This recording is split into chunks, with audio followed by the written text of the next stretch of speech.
let's talk about why interacting with people in your career and in the career process can feel so fake and inauthentic that you don't want to do it. You don't want to participate. You want to run in the other direction.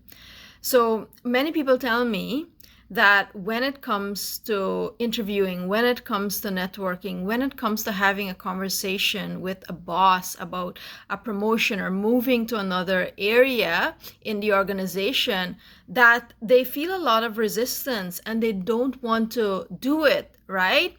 And the reason for this is because the career process, the way that the career model has been designed, it's a very transactional model.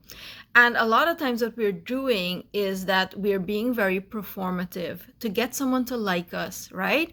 Because especially when it comes to career, rejection can actually lead to dire consequences. It can mean that we lose a job. It can mean that we don't get a certain opportunity. And because of this, what ends up happening, instead of being relational, the way humans are designed to operate, we become very transactional.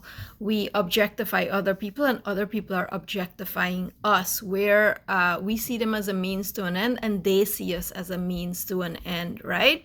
And if you're interacting with anyone in this way, it becomes two people who are being very fake with each other because they're afraid that if they were to be honest, that it would mean that they could possibly face rejection, right?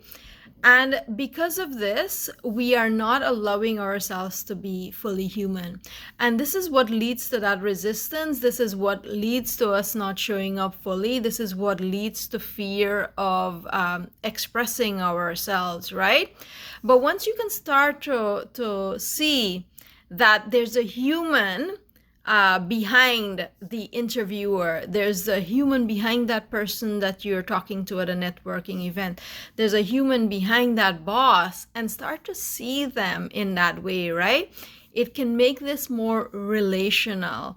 And to start to develop a new relationship as well with rejection, the rejection, that comes from not getting a job, or the rejection for asking for something and hearing no, to recognize that those things are allowed in relationships, right?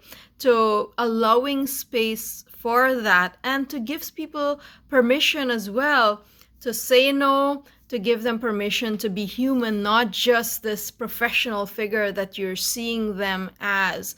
And as you start to do that, you're also giving yourself permission to relax, to not have to constantly be in this performative mode, which is exhausting, right? And this is also one of the reasons people say that they're burnt out in their career, because imagine having to do this more than 8 hours a day, putting on this performance, or going to interviews and being who you think they want you to be. And if that's who you're being in an interview, means that if you get the job, you have to continue in this way.